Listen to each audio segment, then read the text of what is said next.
$200, a Super Nintendo setup costs twice as much as the old system. For the money, the company promises better pictures, sound, and adventure.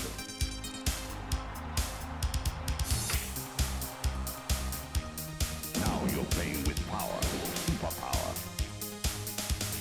You're the king, I tell you! The king! Only for Super NES. Only on the Super NES.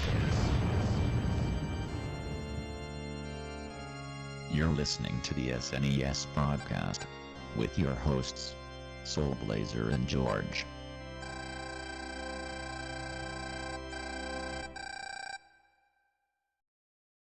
Hello everybody, welcome to the Super NES Podcast, episode number 113 for you this time. As always, I'm Greg, he is George. Beep boop, I am a Cybernator. Well, you're not really a mech, but it's very mech-like, so I guess that fits. I mean, it's a very bad title. The original title didn't make a lot of sense either. No, it makes sense because they're called assault suits. So naming the title assault suit, was it Valken again? Yeah, but they're using but they're using the strange European spelling of it, which is strange for a Japanese game, but whatever. So, anyway, we're talking about Cybernator, like in this episode, Also known as assault suit Valken. Valken, spelled V-A-L-K-E-N. So, or if you want to use the Japanese title, Justo Kihai Voken. So, Ooh, I like that. This game has the appearance of deceiving you, because I was deceived as a kid when I first played this game because it looks like it's because it looks like for all practical purposes that's a Konami game, but Konami's the only one that published it over here, in the West. They did not develop it, but it's definitely got that Konami, because like that Konami quality. Partly because Konami did tweak the game some for its American release, which we'll talk about here like later on. Because you and I already talked about that some like off mic earlier, about the censorship that Konami did this game over here. But anyway, Cybernator was actually developed by a company called NCS Corporation, which is still active in Japan. They've been around since 1987.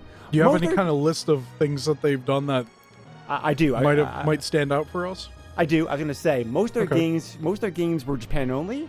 Only a handful of their games have come out here, like in the West. They did some TurboGrafx 16 games, Motor Rotor and Double Dungeons. They came out with a very weird puzzle game called Shove It, the warehouse game for Genesis. Okay. Which is actually pretty good. I played it before. Very interesting, unique puzzle game. Yeah. So, the prequel to this game, Target Earth, which we'll talk about here later on, Free Combat also for the Super NES. The Super NES was also one of their games. Oh, jeez. You have to remind me about that. And the cult favorite, very weird shooter, Choinki for the Turbo CD. Oh, Choiniki? Yes. Oh, that's right. That's why this name is so familiar. And their most recent game did get a North American release. They came out with a remake of a popular Japanese RPG series called Langrisser. I'm not sure if I'm saying that correctly. Yes, it's on phones and 3DS. Yeah, I downloaded it on my phone. I have not played it yet, but it's like I think it's a Fire Emblem-esque game. It is, yep. It looks pretty good. Yeah, it's supposed to be a good series. I've never checked it out, but I think it was Japanese only. For a long time it was. Yeah, until now. Until now, yes. Yep. Yeah. Some of the there's another game also available on Steam. I've seen ads for. So. Oh, okay. So it's starting to come out here in the West. But like I said, a lot of RPG games. Like I said, most of their catalog is Japan only, but those are the ones that come out here like in the West. So, the game was published in Japan by a company called Messiah, which is also still active today. Messiah published pretty good games in Japan that came out that were Western releases. They published Battletoads, for example, in Japan. Oh, okay. They published the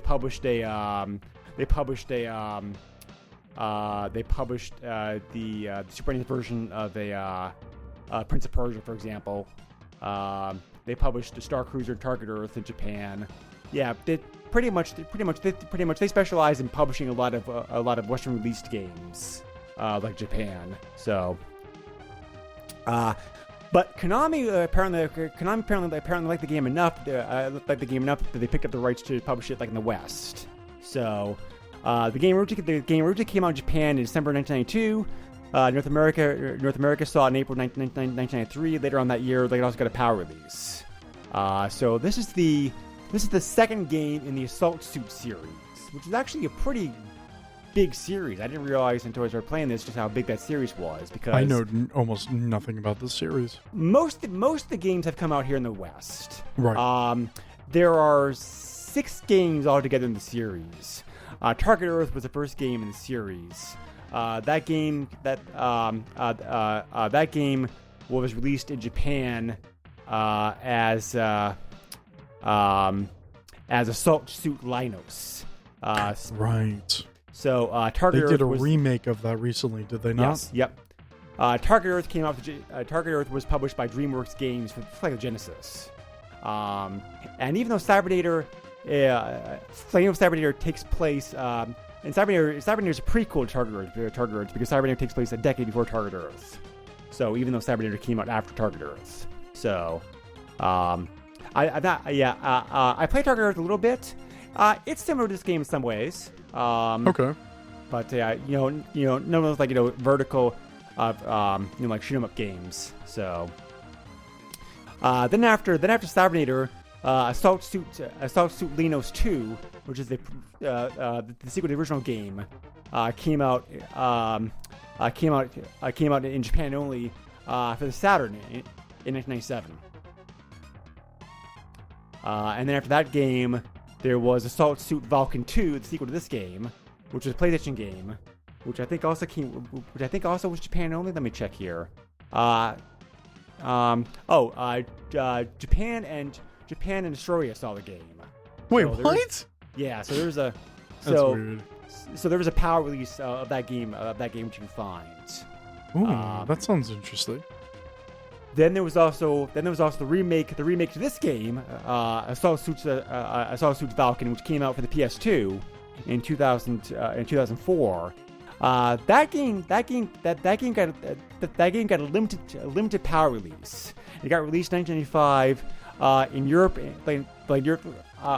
Europe and Australia, but it never got an NTSC release. Oh, so you could just emulate it now, though. So You could, yes, yep, exactly. Yeah. So, interesting. and then the last game, the game that you were thinking about, George, there was the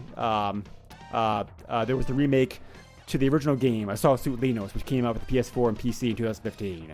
Yeah, that came out over here. Yes, it did. Yes. Yep. So, but so possibly maybe more games in the future for the series. So Who knows? I would like to right. see like an RPG-esque version of this. Yeah, that would be interesting. All 6 of these games play fairly similar to one another. They're Right. all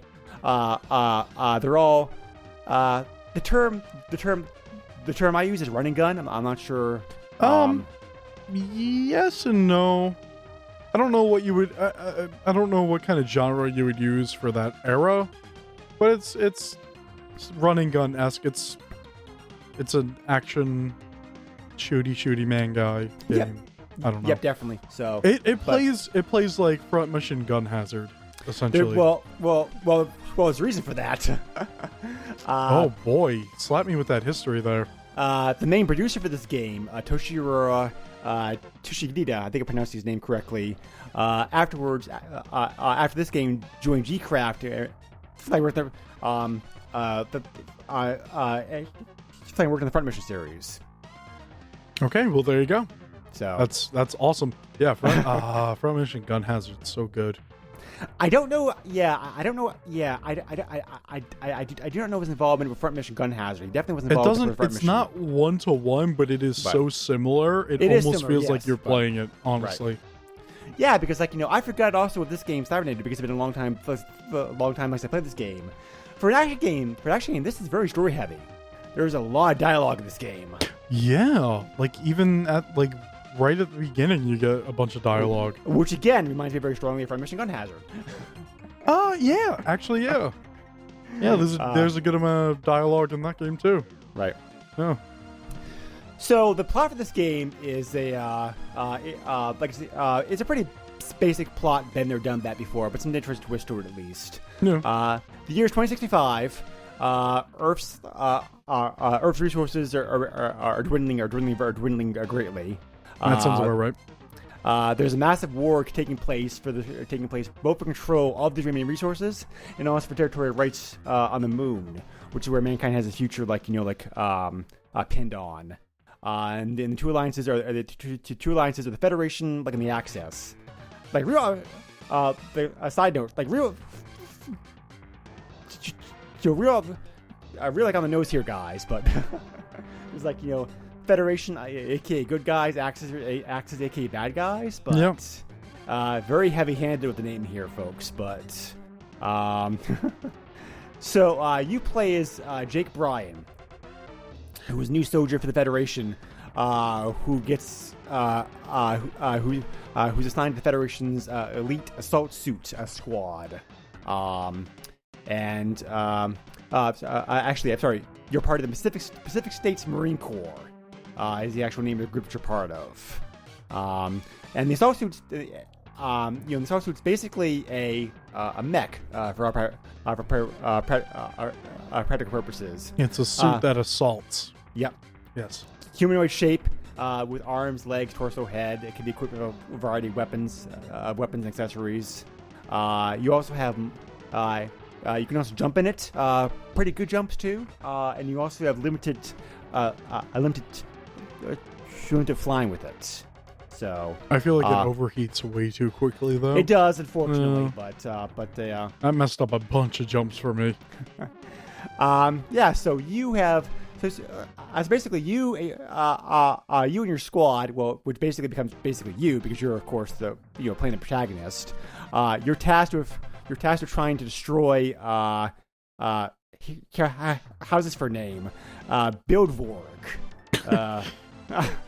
The most powerful mech of the Axis forces. This is one thing that kind of bothers me. Games of this era that are like, all right, it's you and 3 other people doing this, and it's like, oh wait, no, it's just you. Like, this is just a story thing, and they're not in the background, they're not doing anything, and it's like it kind of just bothers me. Like, if you're gonna do that, maybe just not write them in the story, or make it so that they're actually doing something to back you up. And it's interesting because Front Mission Gun Hazard, you were able to actually have an ally come into battle with you and fight. So it's not impossible, I guess. It's just a weird design thing that they did. Well, you do see the mechs fly out of the ship and start. They do, but that's it. That's all you see. Yeah. You see them in cutscenes and whatnot, and that's it. Which is it bothers me because where did they go? They're not doing anything technically. They're just there for show, Right. Yeah. Right. So I don't know. So the game is 7 stages. Pretty typical horizontal vertical game this time period. Some stages are horizontal, some stages are vertical. There's a boss fight. Fight every stage. You're showing a map of the stage. Map of the stage. Fight every stage. The stages are linear for the most part, but you do have some freedom of choice as to how you actually go about getting point A to point B. There are different paths you can take. Playable stages. Yeah, and some places have more treasure, I guess you could call it. Right, exactly. Risk and other reward. spots. Kind of that balance depending on how good of a player that you are. So, right. You have pretty standard. You're pretty standard. Pretty typical weapons for a game of this type. You have you have, for example, a laser that you can shoot, which is very powerful but sort of fire. You have the Vulcan, which is quick. The Vulcan with quick but slow, quick but weak. You can also power up every weapon to a limited degree. So I have a question for you. Is it scripted when you get these new weapons, or is it just random? Because by the time I got the laser, I want to say at least 75% done with the game already. I think from what I saw in the game, it's a combination. You can, like you can't get certain weapons linked to a certain point in the game, and also certain paths will bring you those weapons and power ups to the weapons faster than other paths. Okay. Depending, because like we were saying before, like risk and reward. If you're willing to willing to slog through a more difficult part of the stage, the game rewards you. The game rewards you like when the game rewards you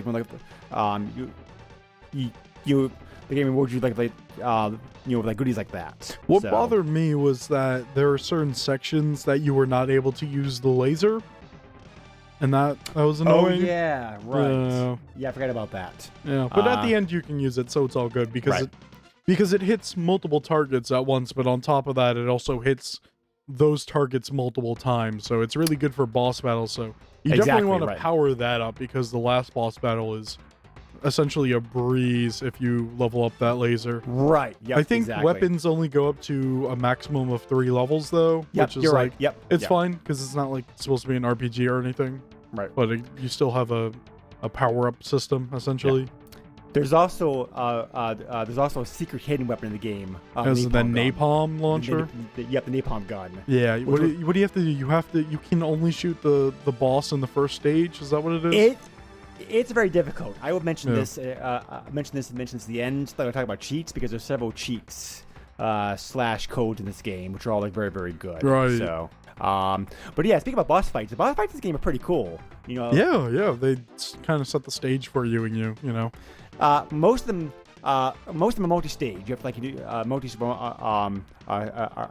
most of them are multi-part battles. You have to like fight this one part first, then then go fight another part, that kind of stuff. So I got confused with the engine one. You know what I'm talking about, where you gotta shoot the engines out? Right. Yep. I tried shooting that guy down, and I shot him down, and then it was like, oh, we only got 30 seconds left, and I was like, all right, well, let me go destroy the. I thought it was like a scripted thing, but apparently there's like a timer in the background that's actually counting down. Yeah. Which is like, oh wow, this is actually pretty cool, but also it led me in the wrong way. Yep. So I got misdirected, and I failed the mission because I tried fighting that guy instead of just destroying the engines.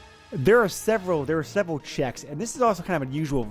This game's unusual. This game's unusual for a running gun game in this time period for several reasons.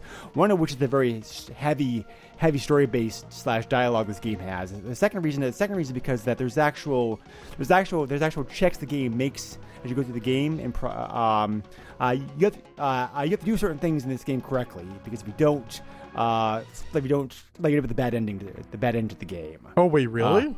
Yeah. Oh. Can we get like some spoilers here? I want to know if I got the of course, yeah, or not. right. Yeah. There's 2 endings. There's 2 endings. There's 2 endings in this game. I'm just going to read this directly from Wikipedia, because Wikipedia has a very good summary of this, which is better than I could probably do. Right. The bad ending can be acquired if the player fails any mission. The bad ending can be acquired if the player fails any mission in the game. Fails to stop the Ark Nova from falling, and/or allows the enemy space shuttle to escape in the 5th mission. Like in the bad end of the game, the Versus, which is like your main player ship, your headquarters ship, right, is critically damaged, and most of her crew is killed, including Sierra, Jake's partner and superior, which leaves Jake devastated in the credits. The game over screen also states do not complete your mission. If the player succeeds in the side missions, the Versus survives and Jake returns to the carrier. The war is over. Jake and Sierra embrace each other on the Versus deck, and Cybernator suits falls to pieces. I got the good ending then. Wow. Okay. Yep. Cool. So pretty cool for a game of this type. It's a pretty cool for a game of this time period. They have like 2 endings. Because it was an interesting cinematic experience. There wasn't much to it, but yeah, it was really cool for the SNES. Really. Yeah. Speaking about cinematics, you definitely can tell the game is Japanese. It's Japanese made. And there's probably a reason. That's probably the reason why Konami felt the need to censor it, because it's very heavy cinematic and story based, and there's a lot of like enemy style cutscenes and whatnot in there, like in the game. I really want to see those. What? All the stuff that was cut. Well, you can because fans have translated Assault Suit Falcon with an English patch, so you can play the original Japanese game like in English. Oh, wonderful. Yep. And there's actually YouTube videos out there which like compare and contrast them, which is like pretty good. So, yeah. So like I was surprised, but actually game like just how busy. This game actually reminded me a lot of have you ever played what's the name of that game? Oh darn! Shoot. The Front Mission Gun Hazard. Yes, I played it.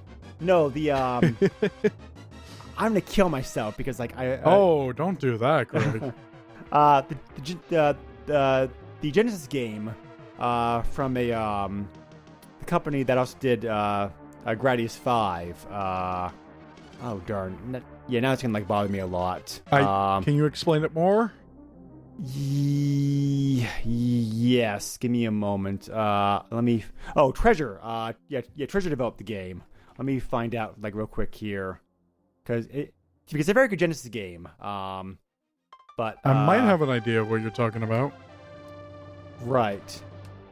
Talk about the game for a moment here, like while I look. The game is very good. It's got the music. We haven't even talked about the music. The music is rocking.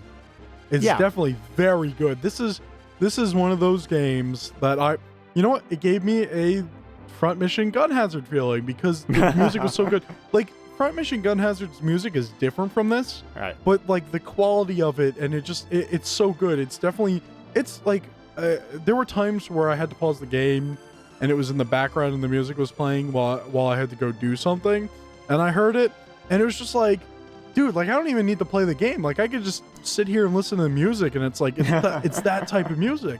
Like, right. So is, like, the Front Mission Gun Hazard music. Like, it's all so good, and I love when people figure out how to use the hardware and just make this amazing music, and they're not, like, expecting a lot out of it. Like, I mean, they're not making a lot of money off of making really good music, but they want to do the best they can.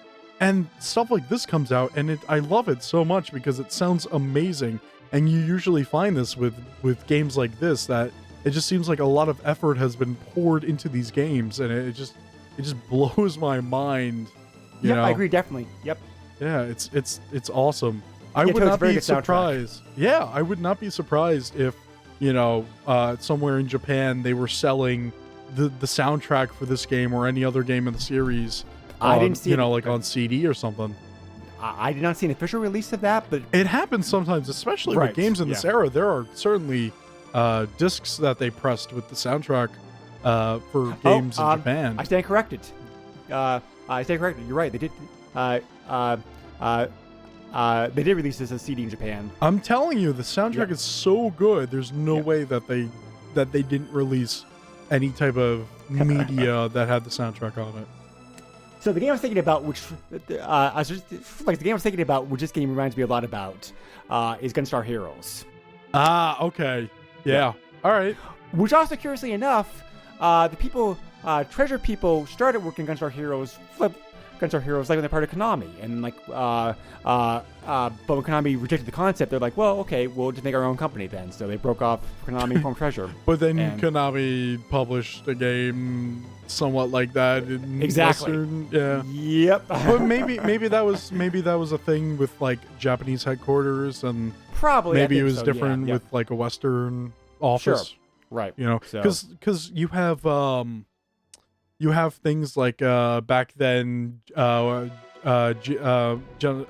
Genesis. What am I talking about? Sega of America was much different from Sega of Japan. Right. Yeah. And compared to like Nintendo of America was like always like, we gotta go to headquarters and ask every little question to make sure that they get what they want. Whereas like I said, Sega of America was totally different. So might be one of those things where the two offices were, just had different ideas. Right. So so the combination of So the combination of the cutscenes and the dialogue, plus also the there's some very unique gameplay aspects also in this game. How the mech operates, like how you and also the somewhat limited choice you have in the game. Like it's not strict linear. You do have a little bit of freedom of choice, not much, but freedom in multiple quotes. But yeah, I guess right.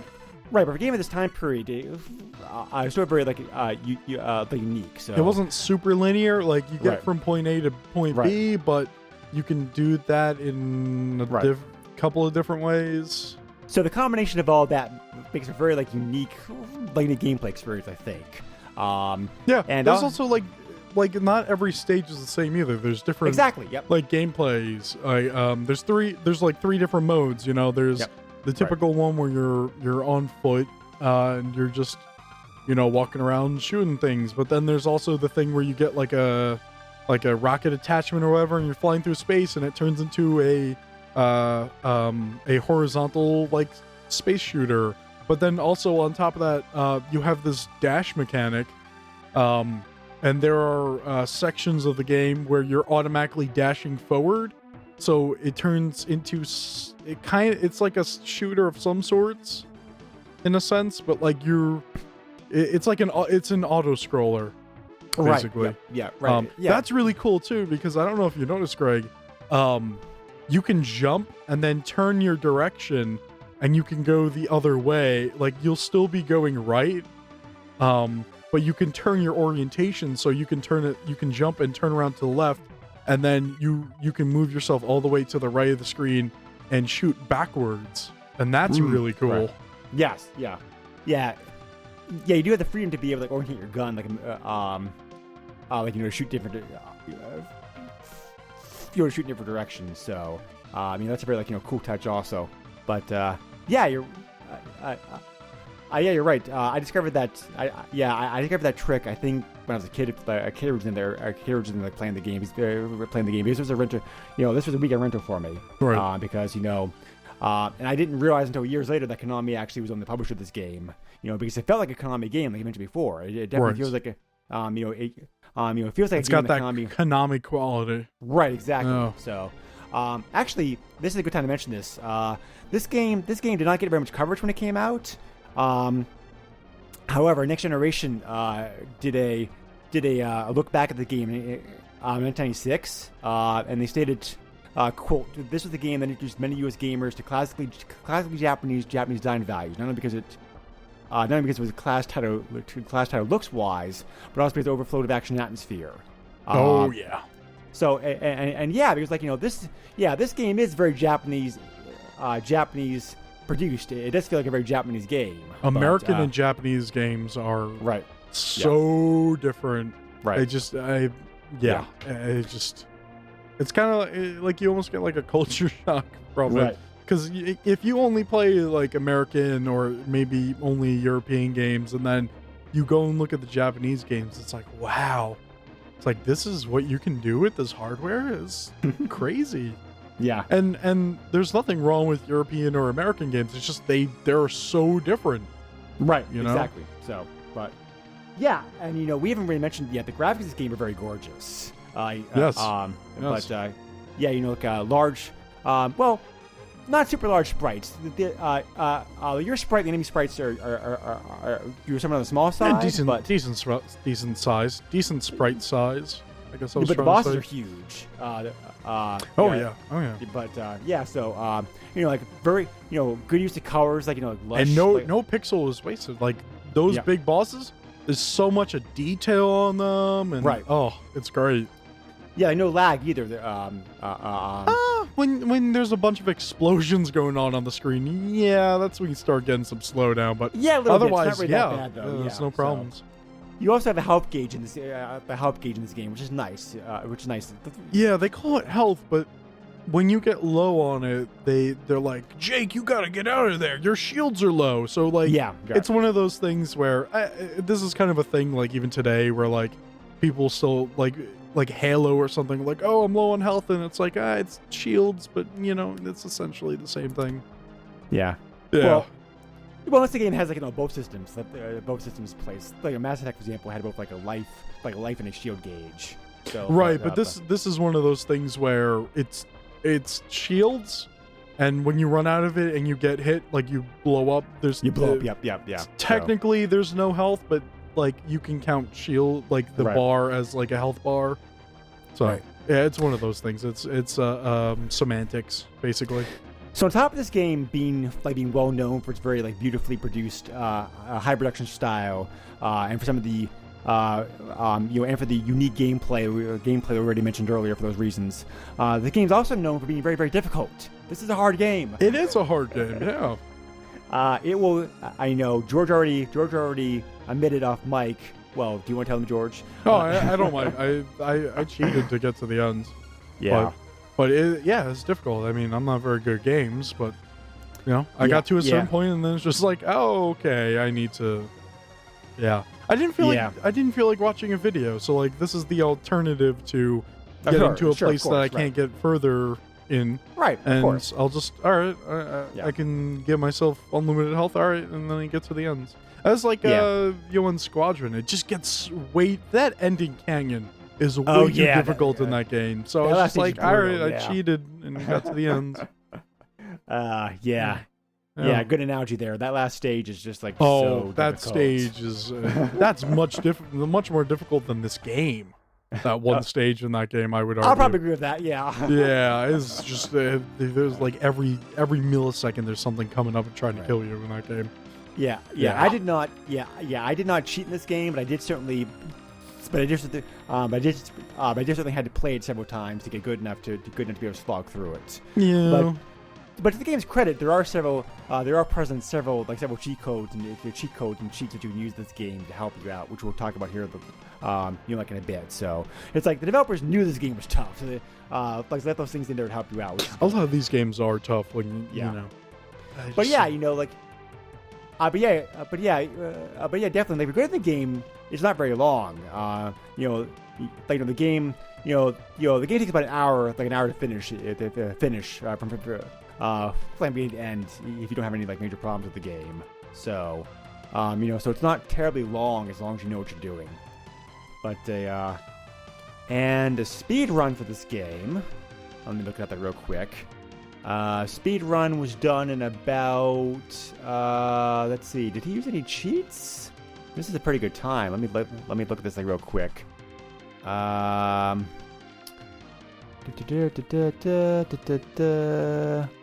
Nope, no cheats. He did it in 16 minutes 48 seconds. 16 minutes? Yes. Oh my. What did he do? Is there like a glitch that you can activate that jumps you to the end stage or something? No, I'm looking at his commentary here on YouTube right now for his run, and he just mentioned certain things he did to help shave out time. That's crazy. Is there a tool assisted speedrun of this game? Because I feel like you could even shave off a lot more time with that, with all the frame perfect stuff you can do and whatnot. None of these speedruns mention. Yeah, there's one. Yep, there's one here. Oh wait, no, this is just simply. I mean, it'll say task. Oh no.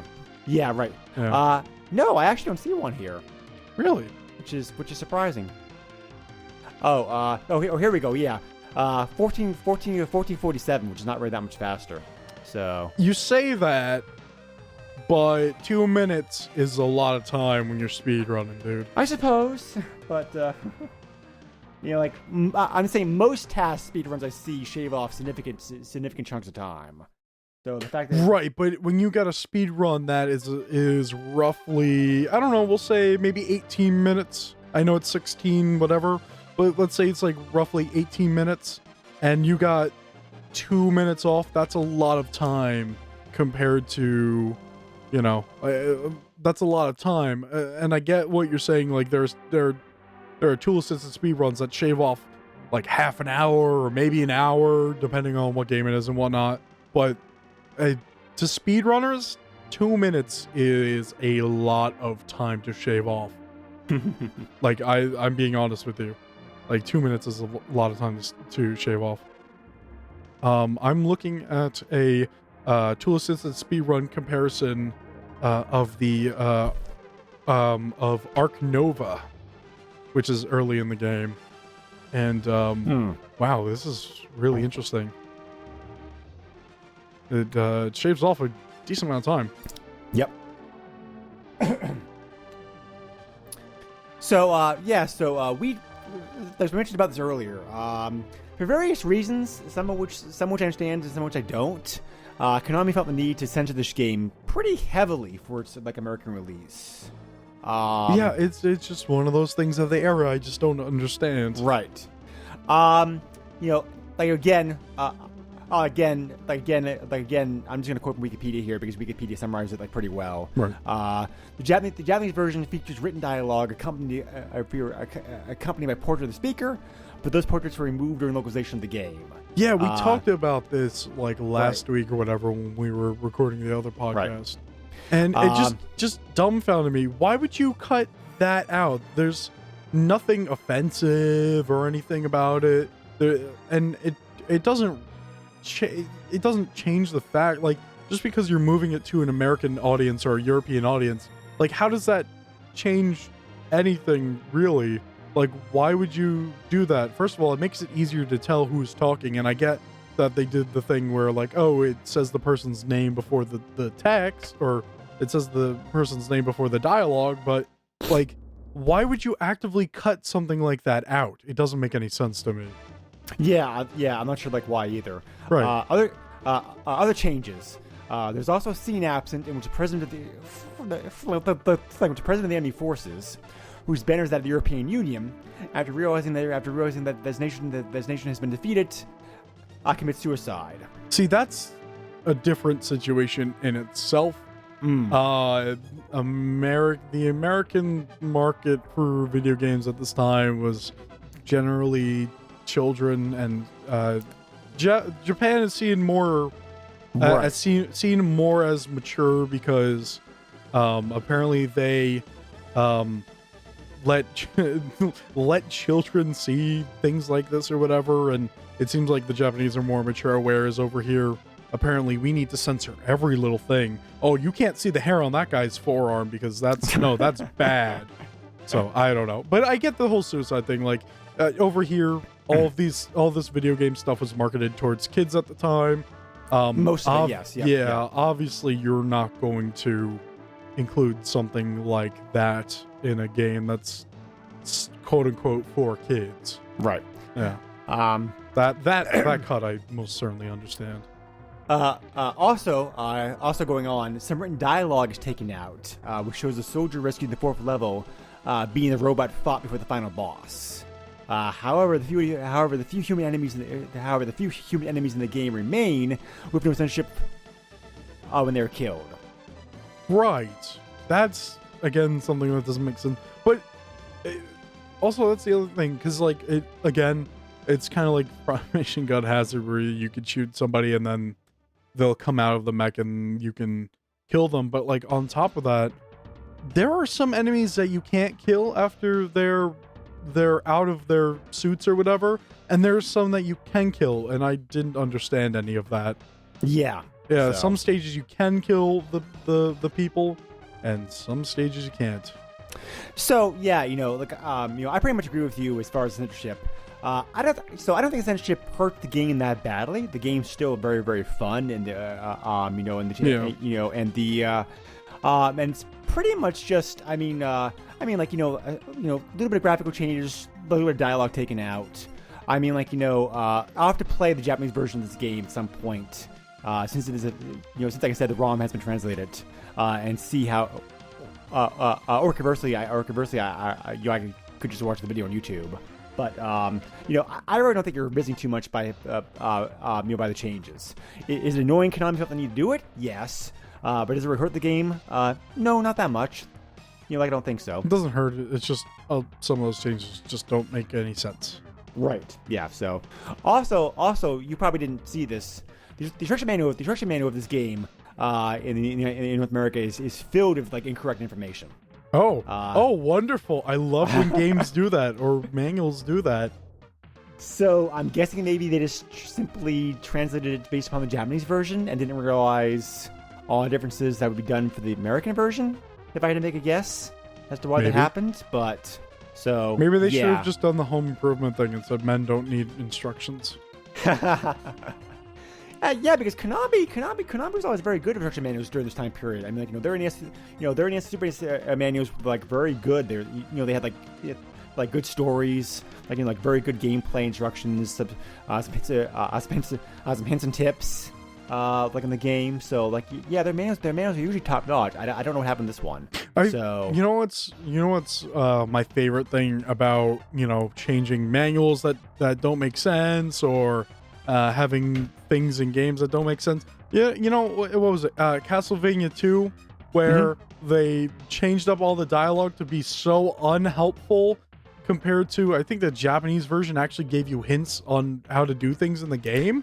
There's still some debate, like some debate with fans about that. Somebody like this. I think this was years ago, but somebody did a ROM hack of Castlevania 2. So it changes things up. It changes the dialogue for the villagers and whatnot to actually give you hints, and I think it changes the message when the time of day changes as well. Right. It makes it much faster. So if you want to play that game, and there's a much better version of it out there than the original. I think support of it got dropped, but there was a fan made remake of the game released several years ago too. That updated I didn't hear about that. Yeah. Oh, weird. Yeah. It updated the graphics, the music. That's cool. And also improve the dialogue, because of course we're going to improve the dialogue. But of course.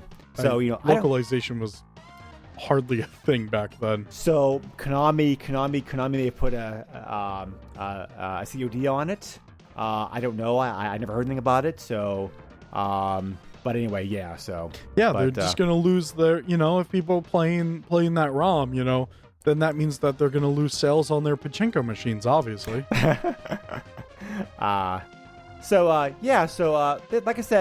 This game did not really get reviewed much when it first came out. That's a shame. In hindsight, like I said, several years later, in hindsight, Next Generation, like I said, I give that positive write up, and like in the same year, Super Play Magazine listed as the 19th best Super NES game. Oh wow! So, okay. Yeah, that's pretty high praise. It is. I agree. Looking at review scores of the game now, most people give it pretty high marks. It averages out to be about 3.9 out of 5. That's pretty good. That's almost 4. Yeah. So I mean, like the lowest score of this game I see is like 3 out of 5 stars. GameSpot did a review. GameSpot did a review on it several years ago. When I forgot to mention it. The game also got released on Virtual Console for like both Wii and Wii U. So when that happened, GameSpot is that our territory or yes? Yep. Okay. Yep. Yeah, worldwide. So cool. GameSpot went back and looked at the game after it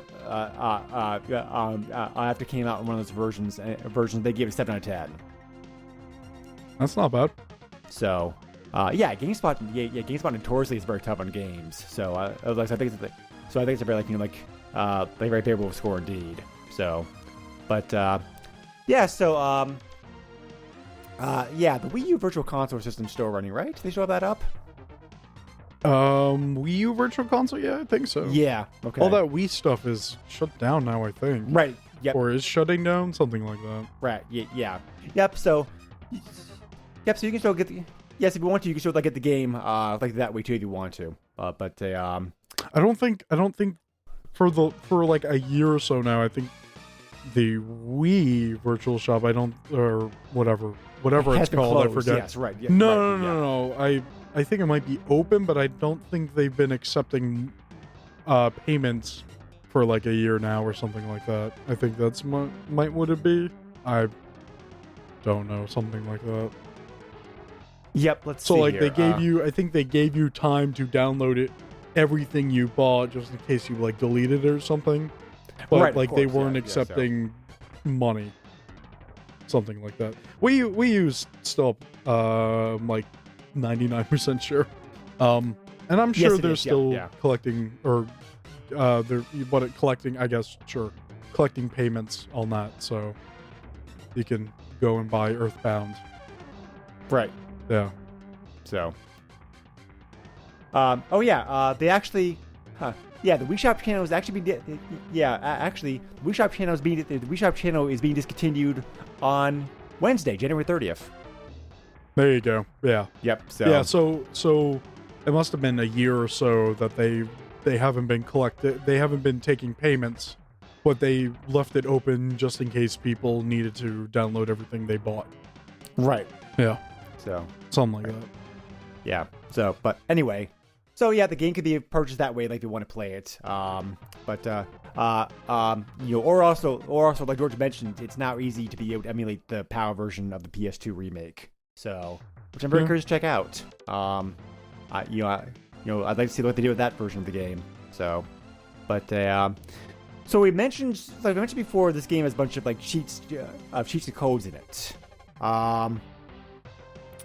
I don't know which one did you use, George, but did you use one that gave you like unlimited health? Was that you said, or yeah? Which one did you use? I used one that gave me unlimited health. Was that a Game Genie code? Because actually, Action replay, but yeah. Okay, well, yeah. The game itself actually has like one code in it for extra continues. So the title screen, you hold up and L and R, and then push start.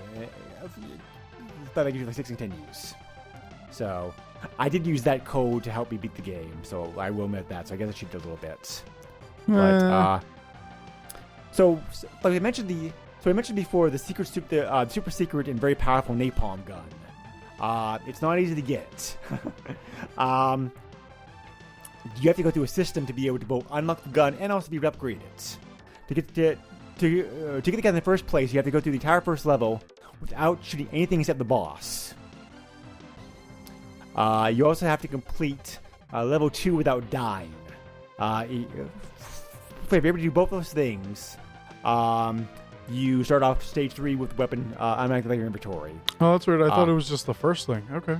Yep. So, and also if you want to upgrade the, and also like if you want to if you also want to unlock the ability to upgrade the napalm gun, you have to clear the second level without shooting anything again except the boss. That's just ridiculously difficult. Yep. Yeah. At level 3, however, the fireballs bounce off walls, which is like killer. So it's man. So, I wonder. I bet you there's just like an action replay code or something that just unlocks it. There probably is. Yeah, maybe. So. Like our Game Genie. Game Genie was around the Super NES library too. So. Yeah. But, Something yeah, like I mean, most people associate the Game Genie with like the NES because that's where the most like notoriety of it came from. Because Nintendo blocked the sale of it in North America for like a year or so before it actually got released here. But Game Genie also came out for the Super NES, the Genesis, the Game Boy, the Game Boy, the Game Gear. They all got like yeah, and then was it Game Genie or Action Replay that? Oh, I think it was Action Replay that turned into Game Shark. Yes. Yep. Yeah. So, right. So. Yeah. And Game Shark, I think, is still around. I think they still have that. I know they had a big presence in the PS2, GameCube era. Mm-hmm. Right. Yep. But after that, like I didn't really see much about them. And I don't know if are they still around? What would they be doing? Because I don't think you have cheat devices for modern consoles, considering a lot of games are multiplayer now. Yeah, I suppose. I'm actually not sure. I should research it at some point. But anyway, yeah. That was a big way to be able to help you in games and also get some more replay value out of old right, games or just just do crazy stuff or exactly. Right, exactly. Game Sharks were really good for like early I can think of some PlayStation games where like like X thing is hidden away and it was like a cut thing, but you put this Game Shark code in and it like adds that feature back or that weapon back or whatever. Right. And it's like that stuff is awesome. So, if you want to purchase a physical, I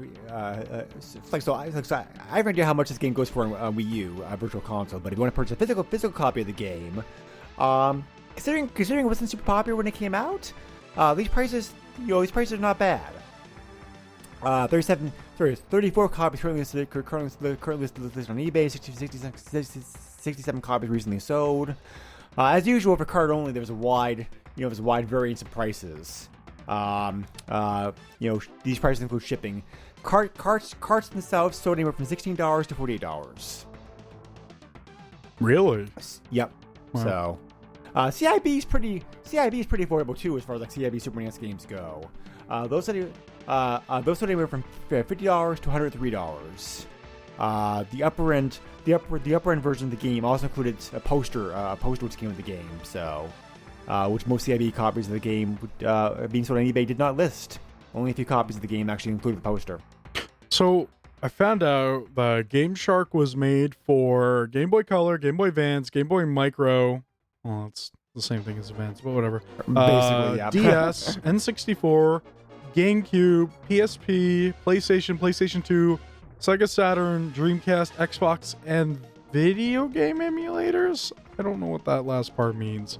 But apparently Game Sharks have not been a thing ever since after the PS2, GameCube, Xbox era. So, Okay. Interesting. my favorite one is the hardware-based one that you plug in the back of the original PlayStation. Oh, I don't think I know that one. Well, yeah, it used to be hardware-based. Oh, okay. All right. It was a really, really cool thing. Actually, because not all PlayStations have that parallel port in the back. Right. Yeah, the older ones do. Yep. Yeah, the older ones do. Thank God I have one. But if you don't know, there's a company that's making something that attaches to the back of that, and you can put an SD card in and play games through that. Yeah, so Interesting. that's really cool. But you have to have Right. a specific set of models to be able to use that. Anyway, Interesting. yeah, Yeah. it's really cool. Right. So anyway, that's pretty much Cybernator. It's a very, very fun, very unique, challenging action game. You know, if you're looking for a game kind of like Gunstar Heroes, kind of like the Front Mission games, that has a very like heavy story based to it, to it, as well as like fun run and gun play style. This is definitely like this is a game for you. Like very good graphics, very good music. The challenge of the game will beat you over the head for a while, but Yeah. it's a very, very fun game. I mean, like like I mentioned before, even though Konami didn't develop it, it does feel very, it does feel very much like a very Konami developed game because because like it meets their gameplay style like quite a lot, I think. There was only one major issue I had with the game, and when enemies get way too close to you, that being like basically like inside of you, I guess you could call it, or Right. overlapping Yep. you or whatever. Right. Yep. You can't do damage to them, but they can still hurt you. So you have to back yourself up. And That's where changing over to your punch like really helps. can you actually hurt them if they're like overlapped on you? If you punch them? No, but Okay. you do have to move. You have to move a little bit. Okay. So what I was about to say is that dash mechanic is really helpful because what you can do is push the dash button and then go backwards and then just shoot them. Because when you hit the dash button, the way you're facing, you can go forward or backward and you won't change your orientation. So if you hit dash and you hit left while you're facing right, you'll go left, but you'll still be facing right. And then that means it's kind of like strafing, where you'll be still shooting in the same direction. You won't turn around, which is really nice. So that's the way that I get around the whole, hey, I'm hitting you, but you can't hurt me type of crap. Right. Yeah, I really hated that. That was the only like major bad thing about this game. Sure, like I agree with that. Yeah. But yeah. So yeah, I definitely want to check out more games that. Some more games in the series. I didn't realize that. I didn't realize. I to pick the game that there was actually more games in the series because I never knew. Because I never knew because Konami's renaming the game, they hid the fact the game was part of a series. Right. So, but yeah. So I'm curious. So yeah. It just doesn't make sense why they renamed the game because even in the game they call them assault suits. So like, why not just keep the same name? Like, there's nothing offensive about it. There's no culture thing about it. It just didn't make any sense. Yeah, I don't know. I just kind of felt maybe like, we've talked about this before. Like, like games this period got renamed constantly for various reasons. Some of them were good and some of them weren't. So, it's just how companies operated back then. So, here's the thing. Would you rather play a game called Cybernator or would you rather play a game called Assault Suits Falcon? Depends. Cybernator sounds like a weird, one-off game that some company you never heard of made, and it's just some weird, crappy platform. That's what Cybernator sounds like to me. Like some weird, crappy sci-fi platformer that's not very good. Sure, I can see that. Yeah. But also during this time period, box art counted for a lot of a sell, and the box art of this game is pretty cool. Yeah. The box art for this game is it's very well done. It was done by a very well-known Japanese artist. Yes. I think it should get like a Mega Man-esque box art. And of course, the Konami logo is front and center, and this is the time period in which Konami could do no wrong. You see that Konami name, you don't even need to know what the game's about. You just buy it exactly. or rent it. Yep. Yeah. Yeah. So nowadays with us getting more. And nowadays, with it getting most of our games online, box art and art were kind of a lost art, unfortunately. But yeah, well, on top of that, there's even the thing where a lot of box art now is just guy that you play as in front center on the middle of the cover, and then stuff happening in the background. So. Which can be still cool if it's done right. Right, if you take a look at what's the name? Look at the game we were talking about earlier. Like Fallout New Vegas. That's a pretty good box cover. Yeah. I was going to say Dead Rising. That works too, yep. Yeah, that's actually a Japanese game, so that cover was Japanese made. I'm talking about the North American one. There's 3 different box arts for Dead Rising. Oh, okay. All right. Yeah, the North American one is I would argue is the best. I thought that... Yeah, so more recent games. I thought that Red Dead Redemption 2 was okay, box cover. I mean, it wasn't great, but it was decent enough for what it portrayed. So I think it's just similar to the first game, which is just protagonist on the front, right? Yeah. Is that what it is? I forget now. Well, RE2 Remake, they just kept the same box cover pretty much from the original game. But I know there was a lot of people were. Back in, 2011 or whatever, when BioShock Infinite came out, or was coming out. People were getting really upset about that cover, and it wasn't because the guy was in the front, but it was because the cover that they wanted to release before had the partner Elizabeth on the cover as well, and they were like, "No, let's just remove her." And it's like, why would you do that? That doesn't make sense. But anyway, we're talking about Cybernator. Yeah. But what a bad title. It's not an easy title to remember either. I had to look up the game up several times. Right. What the hell is this game called? Like I said, it sounds like a throwaway game, Right.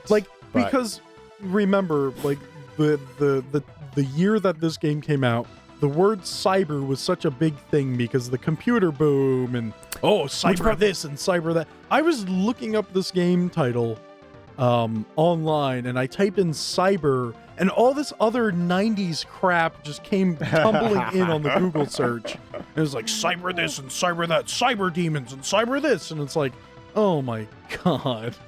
It's just I feel like they might have changed the name because we gotta make it sound cool, but we gotta put the word cyber in it. I just That was probably a big reason behind it. Yep. Maybe. So, come on, Assault Suit Falcon. Like, come on, that's such a good name, but whatever. Yep. So no, I agree with that definitely. So Yeah. so if I had to make a guess, that's probably like why. So, but And then anyway. and then people were probably looking for Cybernator 2. Was there a Cybernator 2, or did they just name it the original name, or did that not come out? I forget. Well, No. the sequels, some of the sequels to this game came out in North America. Target Earth or whatever, right? That was one of the. Target Earth came out that before was, this. right? Because this game's a prequel, right? Yes. So yeah. So you that had game- no idea that those two games were connected because the names are so different.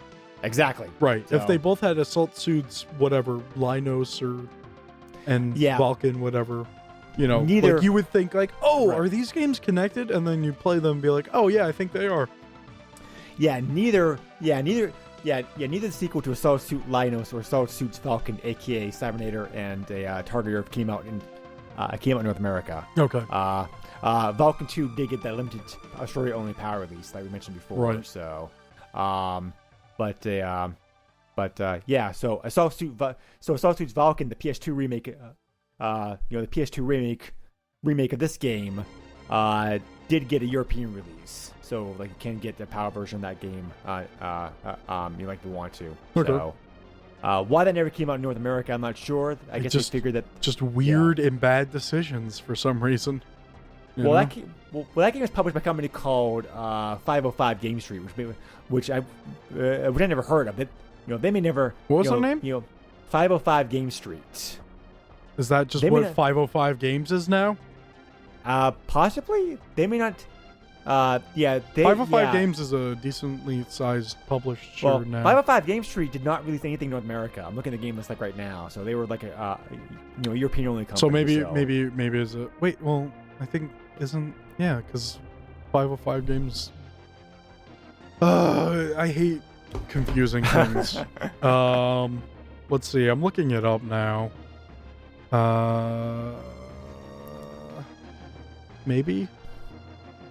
Maybe this is the same company. Yeah, 'Cause- 505 Game Street looks like they published the last game in 2009. Okay, so it is two. That is such a weird thing. Oh wait, no. This is the same company. 505 Same Games company? is 505 Game Street. Okay, yeah. Yeah, that is. I hate confusing things, but yeah, no. 505 Games is a decently sized publisher now. Right. I think one of their bigger games would be like Payday 2. Right. Yeah. Uh, Yeah. And so I'm looking up Assault Suit Lanos, which is the newer PS4 PC game. Pretty good reviews, like 6 out of 10, 8 out of 10, 4 out of 5. 67. Average to 67 like a Metacritic. So Okay. decent scores. Right. So that's published by a company called Rising Star Games. Oh boy, So- that's a great name. So yeah, this franchise has bounced around. Every game's been published by a different company. So As a weird joke, I would like to open a game publishing company just called Game Publisher. that's pretty good. Yeah. That's Let's on look up point. all the games that Game Publisher did. And this new hot game released by Game Publisher. Speaking That's of bad funny. decisions.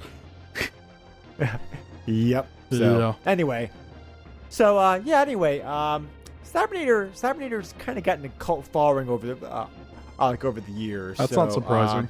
But I think this game. Oh, and looking at pictures of Assault Suit Linos, it definitely looks like it looks and plays a lot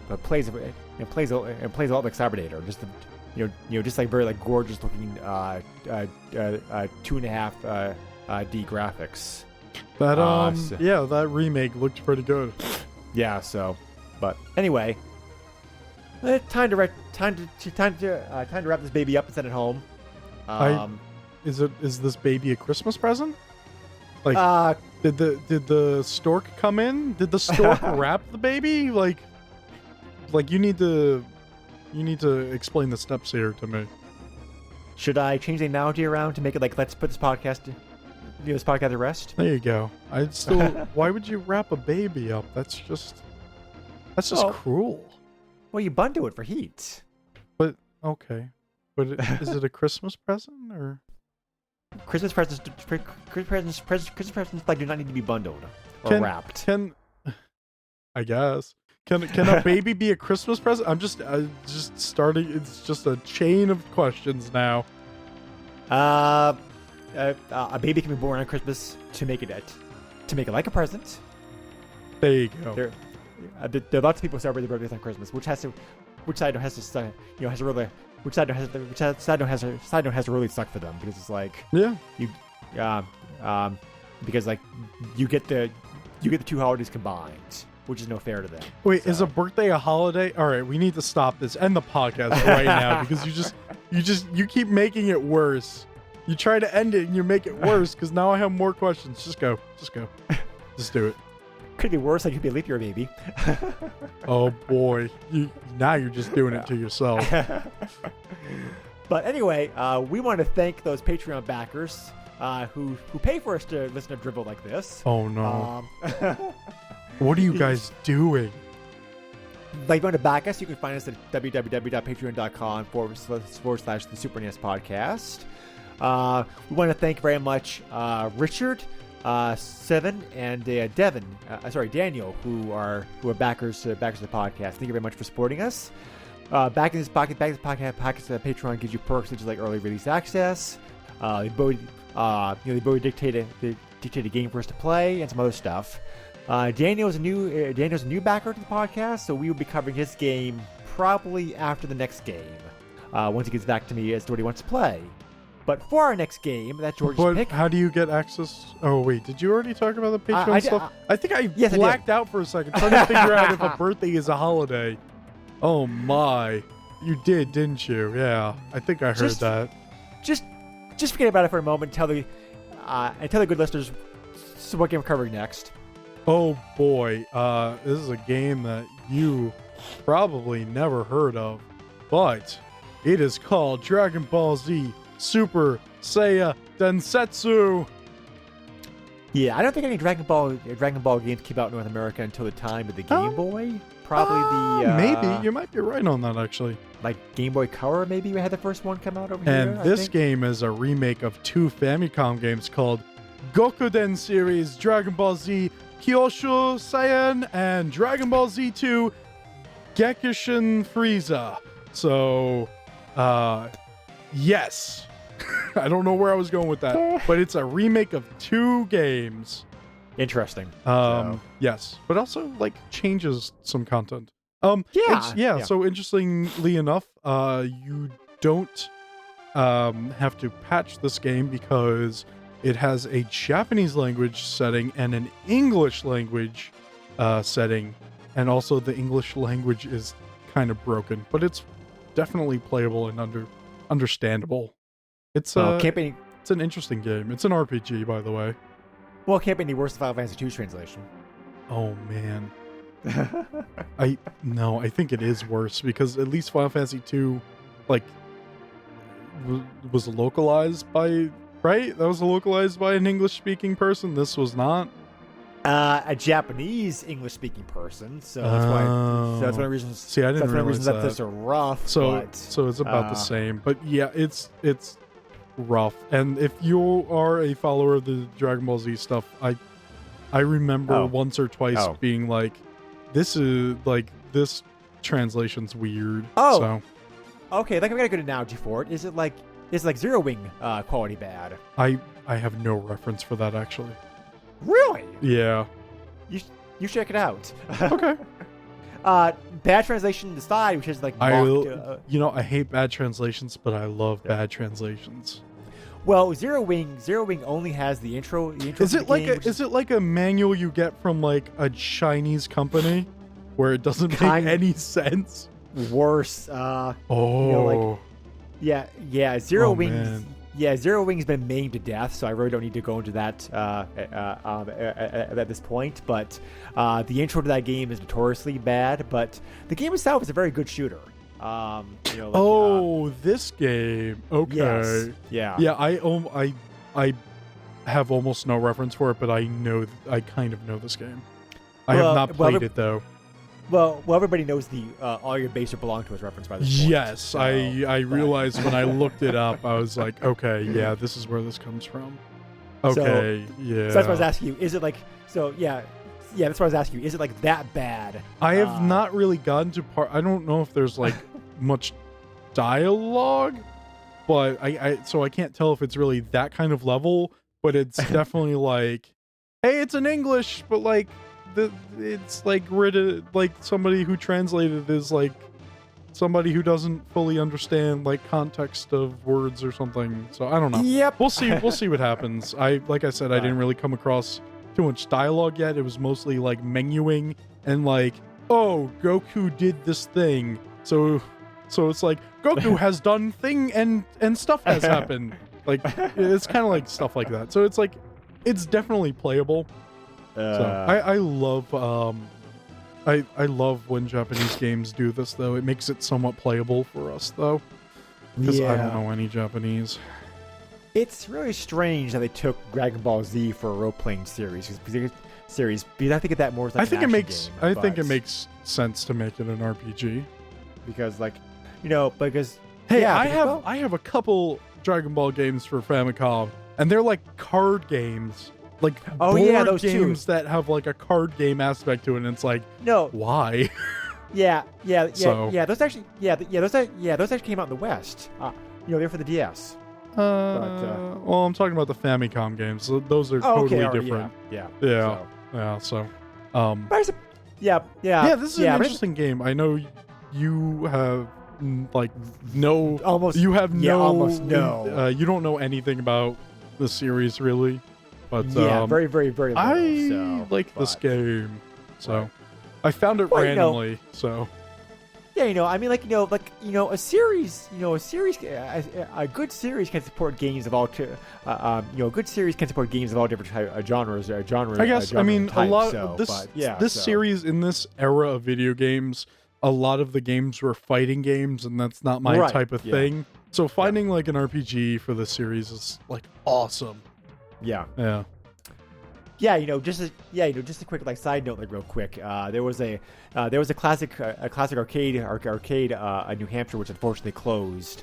But when I went there several years ago for a friend's birthday party, they had a few Japanese only arcade games there, and one of the games that was most popular, which blew my mind because it's like the topic. When I mention what game it is, you'll probably be surprised too. But it's like every time I walk past, there was always like somebody playing it, and it was usually like an older guy in his 30s. Well, maybe I should say, maybe that explains part of the appeal for it. But it was a Sailor Moon fighting game. So that was like Japan only, and it's like somebody was always playing that game every time I walk past. I don't feel like we would be able to continue talking about that series on this podcast just because of the original source material compared to all the edits they did when it came over here. Oh yeah. You want to have a censorship? That got yeah. Yeah, that got censored to high hell. Let's just say Cousins actually used to be something different. Right. Yeah. Anyway. Anyway. Yeah.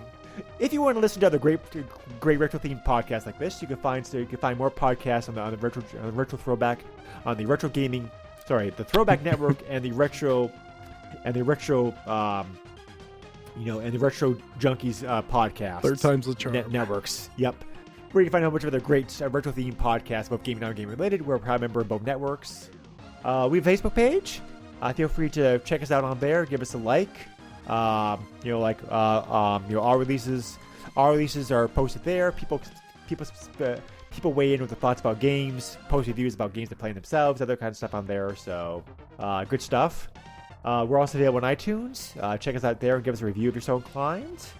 We are always open to comment suggestions, game suggestions. If you want to email me directly, you can. The email is the SNESpodcast@yahoo.com. George, where can the good listeners find you at? In the corner, playing Cybernator, I guess. You can find me on the internet. I guess Twitter is a thing. If you like that thing, you can find me there as Mr. Chief at Mr. Chief at MISTURCHEEF. Yeah, you can also check Greg and I out on the PlayStation Power podcast where we cover PlayStation 2, and PSP games. I forgot that third one for a second. But yeah, we do that, and I do Master System masterpieces, and that's about Master System. Yes, it is. Yeah, fun times. Anyway,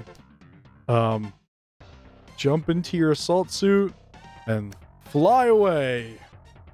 And have fun with your Vulcan doing it. Yeah. Goodbye. I'll take care. Bye. Nintendo controls 80% of the video market. But no matter how you play the game, or which game you play, things definitely have come a long way since Pac-Man. Now you're playing with power. Super power.